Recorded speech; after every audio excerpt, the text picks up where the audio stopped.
Hello, everyone, and welcome back to Fan Interference with Wichita Wingnuts manager Pete Rose Jr. Fan Interference is a weekly program that gives you, the fans, the opportunity to ask the Wichita manager questions about the Wingnuts, baseball or sports in general, or just seek Pete's wisdom about life events that are going on out there. In this week's episode, Pete talks about the series win over the Cleburne Railroaders this past weekend. He tells us if fat guys have a place in baseball, and Pete shares with us his thoughts about his walk to the mound. So let's get right to Fan Interference. Let's welcome back manager Pete Rose. Pete, let's first of all start with team updates you got for us. We put Charlie Leesman on the inactive list. He's got some forearm tightness. We shut him down for a little while just to make sure it kind of heals up just from his first start and throwing some bullpens. Actually really level we've seen kind of getting back to himself, but we ended up activating Jared Wilson. Jared Wilson from the disabled list. That's terrible. I drew a blank right there, but he's back on. But everything else intact. I mean, we're moving right along. Just doing what we do, and everything's going, I guess, kind of smooth as you kind of want it to be with a third of the way in. Before we head to fan questions, let's first of all start with, you got to see the Cleburne Railroaders this last weekend, the team chasing you in the South. Was it important that you guys won 2 of those games? It's important we win every game. I don't really it matter if it's Fargo or Winnipeg or Cleburne or Texas or whatever. I think once you go out, you want to go out and play hard and do what we do. But they got a good club. I mean, they got a lot of guys back, from the Joplin team, and we really didn't play as well as I guess we would like to last year against Joplin. They kind of they beat us up a little bit, but we had a good series. The first night to still be in the game after we kind of beat the ball around about I think we had 5 errors or whatever it was. To stay in it, and then we come back on Saturday, play well on Saturday, and then Sunday, obviously yesterday, just kind of put close games, which is good. We haven't won a lot of close games, so. It was good to see our guys come out and win a couple close games, but it was good. It was a good series. The hitting for you guys has not only been prolific, but quite timely. I know you have to really be happy about the fact that you guys are getting hits when it really counts. Yeah, absolutely. I mean, these guys, they can hit. I mean, that's one thing we did last year. That's one thing we're doing this year. I've said it from the start. I love our position players. When you have a group with what we have in there with the Canes and the Middlestats and the Stringers and the Chavezes and Clevelands, and you add Fisher to that mix, Salgados, Prigatons. We got young guys, we got veteran guys. They just kind of all fall in, and the thing that I love most is it's always somebody else. It's never the same guy. From night to night, which I think that's why we're so successful, because one night it's Sal, next night it's TJ, next night it's Cleveland, and down the list. But they can hit. They get their work in. They communicate with each other during the game, which is good. I mean, you'll see. If somebody makes an out, come back, say something to the guy on deck, come back in, relay some information. What the guy's throwing, so to speak. But they're born to hit, and I love I love watching it. It's great to watch in the dugout, and anything I can do to help. And we always get in the cage, and obviously hitting's optional on the field for me. I've always been that way, and we usually have our normal guys that come out and hit. But if we want extra, we take extra. If we want to back it off, we back it off. So, but it's a good good group to have. A couple nights ago, Brent Cleveland came out just before the game started. What's his status? He's good. He's good. I just, he's had a little tight elbow. I just want to give him a couple of days off. I gave him Saturday and Sunday. He's back in there tonight, and it's a marathon. And when you go with 10 position players, you're going to have to start giving some guys some days off. I mean, I think TJ is probably going to get one here coming up shortly. I know String needs one.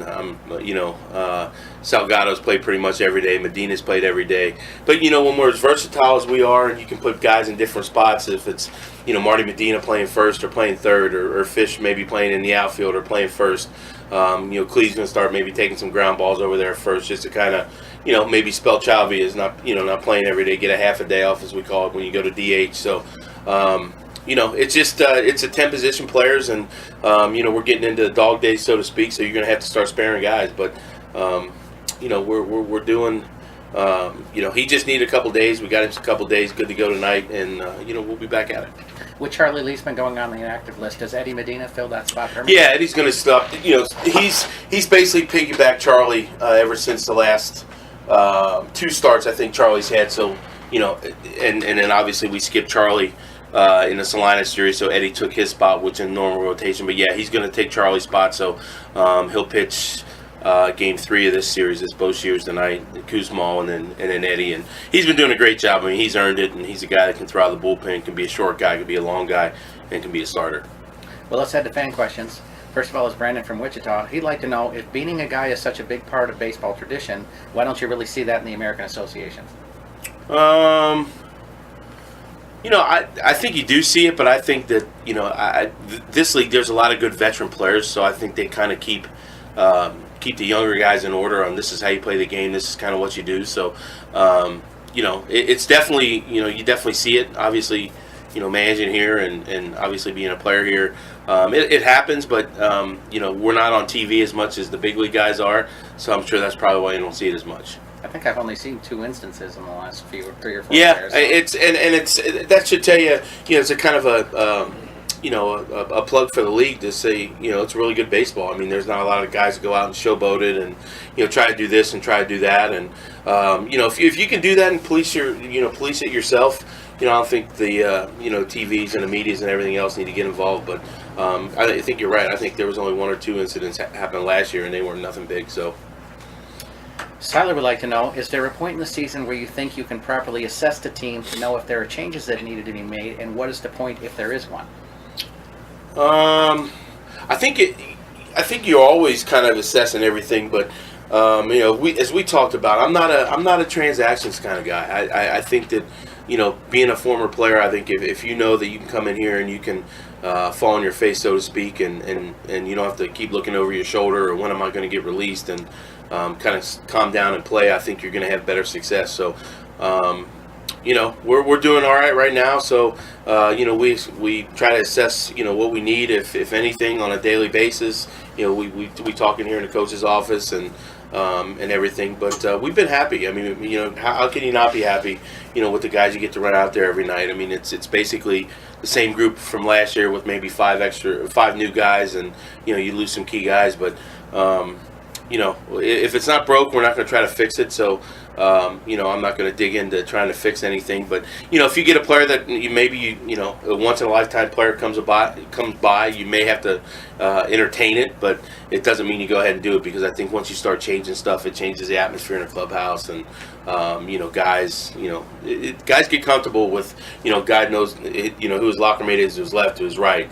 Going out there, we're String and Leo, and they know what their strengths are. Let's say just TJ and Rio as far as their range and everything else. So I think you got to let them play, and you just got to go. If you keep winning, you keep going with it.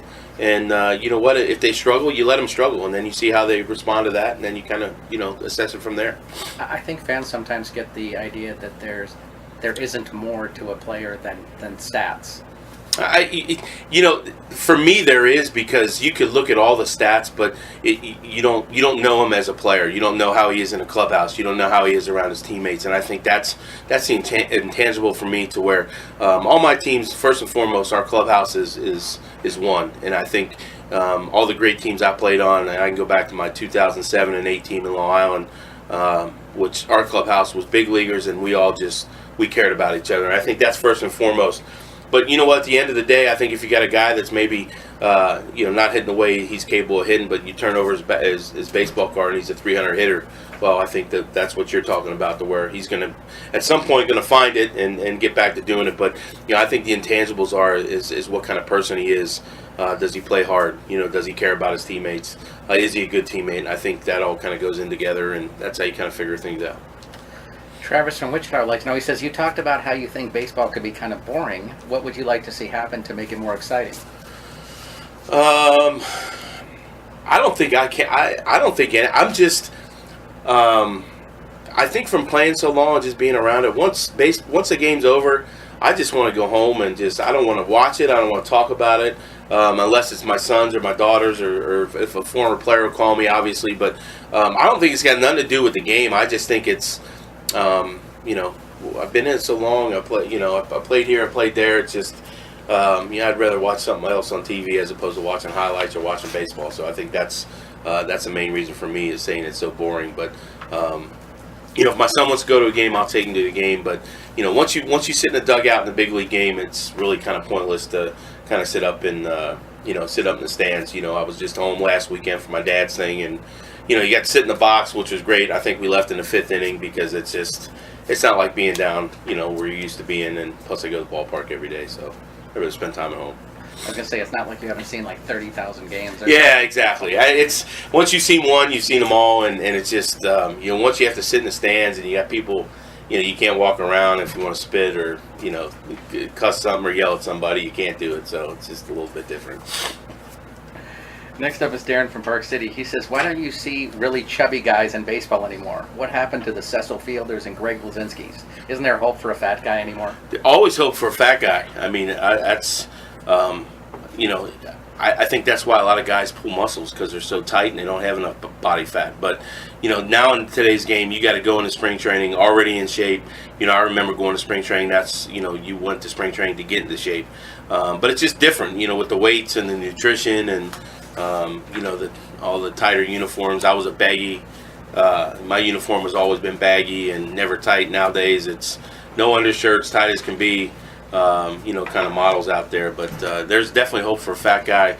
I think they're more durable than, so to speak, the super lean guys. That's just my personal opinion, because I don't know, maybe I was one of those chubby guys, maybe. Yeah, I don't think anybody called Bartolo Colon a svelte guy. No, he's not at all. But he's durable and he's healthy. Yeah. You know what I mean? He's out there battling. Chandler from Wichita would like to know, how much would you say is luck, and how much is it that is talent that makes a guy reach the majors? I think you get, obviously you got to be able to play, but I think you got to be in the right place at the right time. And that's speaking for guys that aren't first-round picks. I think first-round picks and guys that, you give a lot of money to, their opportunity is going to be more than, let's say, a 45th rounder or something. I think there's a lot of guys that can play in the big leagues. They just need an opportunity. But when you start throwing in money and draft picks and all this other stuff, it's tough, because you don't want the organization to look bad because this unsigned free agent is playing in the big leagues over the first round pick. So you got to get the first round pick, kind of all the opportunities in the world. So, but I think luck has, obviously hard work and determination is luck. So I don't really believe in luck. I believe in the other stuff. But you got to be in the right place at the right time. An injury or something, you go up, maybe have a big hit or something. Oh, hey, this guy can play, and then you kind of go from there. Oscar from May says, "Pete, I know you think pitchers are kind of odd already, so you must think that left-handers are on the verge of being psychotic." I don't talk about them because I hate them, so we can just leave it at that. I hate pitchers, and my pitching coach is staring at me right now. But I never have. I grew up in a offensive household where pitchers are trying to steal bread off our table, so I was taught to hate them. So we'll just leave it at that. Cap's the exception. Cap is the exception, absolutely. McGill from Derby asks, he says, Yasiel Puig took a long trot around the base pass after hitting a home run against the Mets. Several Mets players talked to him afterwards about how that was disrespectful to them in the game. Is he wrong, or are they oversensitive? For me, don't talk to him, just hit him. I mean, if you really get upset about it, I mean, there's really no sense in. I think that's a difference in the game today as it was back then. Back then, you just get hit. But I was always taught, if you hit a home run, you act like you've been there before. You act like you hit one before. But I always wanted to get around the bases just in case if I came up the next time, maybe they didn't remember. If I stood there and admired it and everything else. Hey, maybe it was a guy behind him that hit the home run. Let's give him the same pitch and maybe hit another one. But I was always taught, act like you've been there before. But I don't see one of my guys as, I think the manager and maybe their team is the ones that's got to say, hey, listen, you got to pick it up or whatever. And what if he would have got hit? It would have been, all right, take your base, get down to first, and we'll go from there. So I don't think it's the other team's job. I think it's either the manager or your own teammates to say, hey man, we got to get this thing going here. Darren from Salina asked, do you think players should be more focused when they are younger on making contact or trying to hit for power? Always contact. This whole launch angle stuff is, I just remember as a kid growing up, if I hit the top of the cage, I had to get out of the cage. We were done hitting. And, just that whole crazy business that they're talking about now, it just... I would never teach my son to, try to hit for power or whatever. We're always trying to make contact. If you put the ball in play, you have a chance. I mean, if it's on the ground, you have a better chance. So I think contact is better than trying to hit for power. Barak from Arkansas City asks, how do you feel about teams that have rules that regulate facial hair and length of hair? I don't really care, because if it's going to make you play better, if you got to have long hair, then more power to you. I don't care how you wear your pants. I don't care what kind of shoes you wear. It's all about how you play. And I think if you show up on time, which we do, and if you play hard, which we do, we got guys that wear their pants high, wear them tight, wear them low, wear them baggy, have beards, whatever. I could really care less about that stuff. As long as you throw strikes. And that's it. Throw strikes and just put the ball in play. And you know what? Even if they don't do that, as long as they're playing hard, that's all you can ask for. Chase from Mays asks, with all of these doctors spreading their advice, tell me what you think is the right amount of exercise you expect your kids to have each day.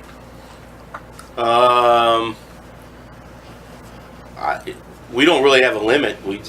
My son plays a lot of PlayStation. I know that, but then he's got practice, and he's in a basketball summer league, and he's working out with a trainer. So we don't really set any limits on it. We just say, I don't think you can do that. You just got to go and be a kid, right? Just go out and whatever you got to do, go out and do. If you want to have McDonald's, go eat McDonald's. If you want to have a snack, whatever, do whatever. But they'll figure it out once they get older. But I don't think there's really what is it? They want you to have 60 minutes exercise. Is that what it is? They say, yeah. I don't think we. So maybe some days we do, maybe some days we don't. As long as they're doing something. That's it. Just get out and do something. Absolutely. Sean would like to know, if you could be a player in your team, who would you want it to be? It's easy. TJ Middlesex. That way I could play everywhere, and I could run. I could never run as a player, but I could play. I played everywhere, but he's got a lot of. I'm actually bigger than he is, taller than me, but he's got a lot of. There's a lot of me in him, and I would like to go back and do it again. And obviously he plays third. He hits left-handed. He hits fourth. He can hit third. But he threw a lot better than I did. He runs 20 million times better than I did. So I would say probably TJ. Our relationship question for the week is from Jerry from Wichita. He'd like to know, would you be okay with your wife hanging out with her ex? Yeah, I don't care. That don't bother me. If you're that insecure with your wife hanging out with your ex, maybe it's time to sayonara. Yeah, if that's what she wants to do, if that's what's going to make her happy, yeah, go ahead. I'm good with that. There's trust issues, isn't it? I think so. Yeah, it's trust issues. So. Ian from Wichita says, Pete, that is a pretty cool walk you have when you head to the mound. Did you develop that over time, or is it just natural? I don't know if it's cool or not. It's probably a little bit of a bad gait from an arthritic left knee that I played on for the last 7 years, and then getting a new titanium knee in there. So I don't know. I don't really think about it. Maybe I need to work on it. I don't know. I've never really thought about it. Usually when I'm out there, I just want to get out there and get back in there without looking at anybody or anything, and just get on with the game. But maybe I'll have to get a video of it or something. Well, you have one fan already. Yeah, exactly. Our last question of the week is from Darren from Wichita. He says, Pete, where are the Josh Robertson stories this season? I don't know. I don't know. It's been a whirlwind. This season's been a lot different than last year. I was telling Jimmy the other day. You look up, it's July. Where's the time went? But I guess that's what happens when you get older. But I'll have to get busy on that. Maybe get some better ones for maybe next week or the week after. So I'll have to start working on that. Sounds great. Thanks, Pete. You got it, man. We want to thank manager Pete Rose Jr. for joining us on Fan Interference this week. If you have your own questions you'd like to ask the Wichita Wingnuts skipper, please send them to us at askpete@minorleaguesportsreport.com. That's askpete@minorleaguesportsreport.com.